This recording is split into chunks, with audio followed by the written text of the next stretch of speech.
3, 2, 1. Bienvenue sur Excuse My French.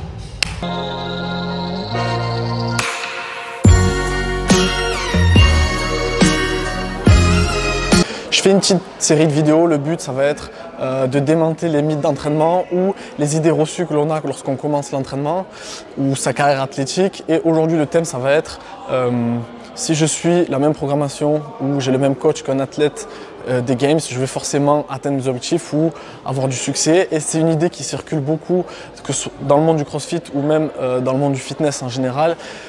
Cette idée selon laquelle si je fais la même chose ou j'ai la même programmation ou j'ai le même coach qu'un athlète des Games, je vais forcément atteindre mes objectifs. Et c'est ce qu'on appelle en rhétorique un argument d'autorité, c'est-à-dire j'ai fait ça ou je suis, donc ce que je fais, ce que je dis, c'est forcément la chose à faire ou la vérité.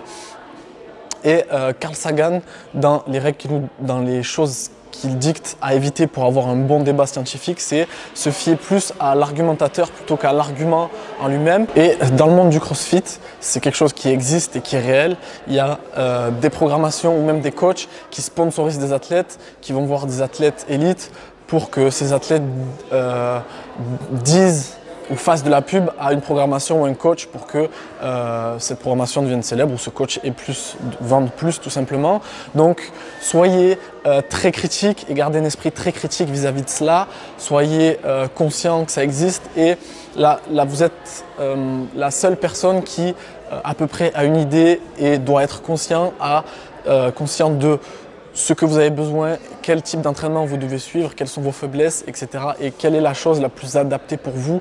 Ne tombez pas dans ce piège de vous dire, pensez qu'il existe une recette magique et que cet athlète-là réussit, donc si je fais la même chose que lui, je vais devenir comme lui.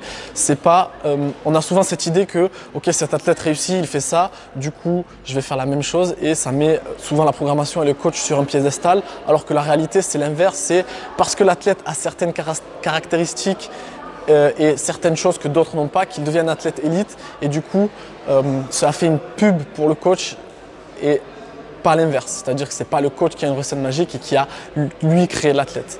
Voilà, j'espère que cette vidéo vous aura plu. À la prochaine.